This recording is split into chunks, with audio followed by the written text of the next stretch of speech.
If you want to achieve your dreams, be fulfilled, live in abundance, full of joy, gratitude and happiness, we need to think outside of our small box. There's this wonderful story with two frogs living in a small pond. And one of these frogs, he wanted to experience something outside of the small lake. And the other frog told him, there's nothing outside of the lake. You probably will die. Maybe you can't breathe, you can't swim, there will be no food, there will be no female frogs. How you wanna get more children? And this one frog was completely against, anxious and afraid to leave his small little world. On the other hand, the other frog, he was ready.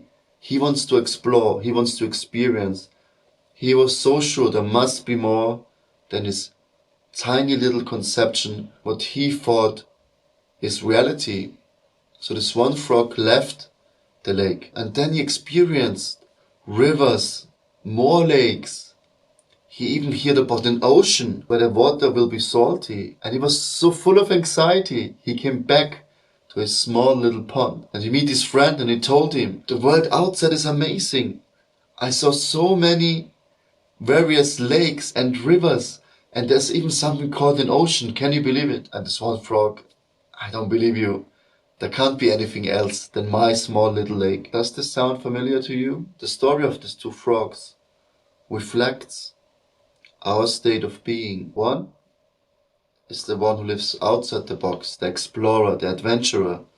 The other one wants to stay inside the box. He doesn't want to experience something new. He holds on his old beliefs, may it be spiritual, religious beliefs, how he should dress, how he should talk, what should he work, what is his profession. All these layers we build around us, encaging us, our true potential. If we are open that there is more than we can perceive, there's more than what so many books and scriptures and people tell us, but we can't understand it, we can't perceive it. First, we have to open the doors and come out of our box to experience life, all the wonders, all the beauty, experiencing God's creation, not just reading about it, hearing about it, following all kinds of traditions and religious systems. No, experiencing it. Connect with the world, go out there, see God in any living entity all around you, how everything is connected. Be open. Most of us, we think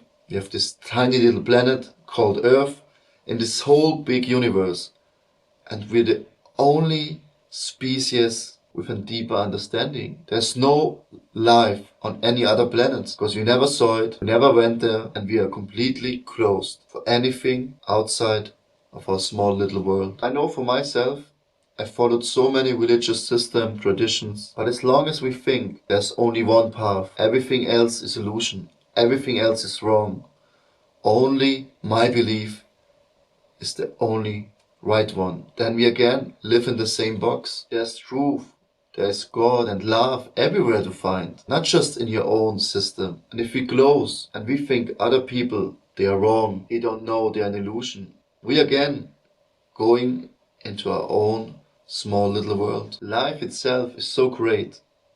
If we are open for it, we can experience everything at any moment. But first, open your eyes. Start to listen, not just with these ears.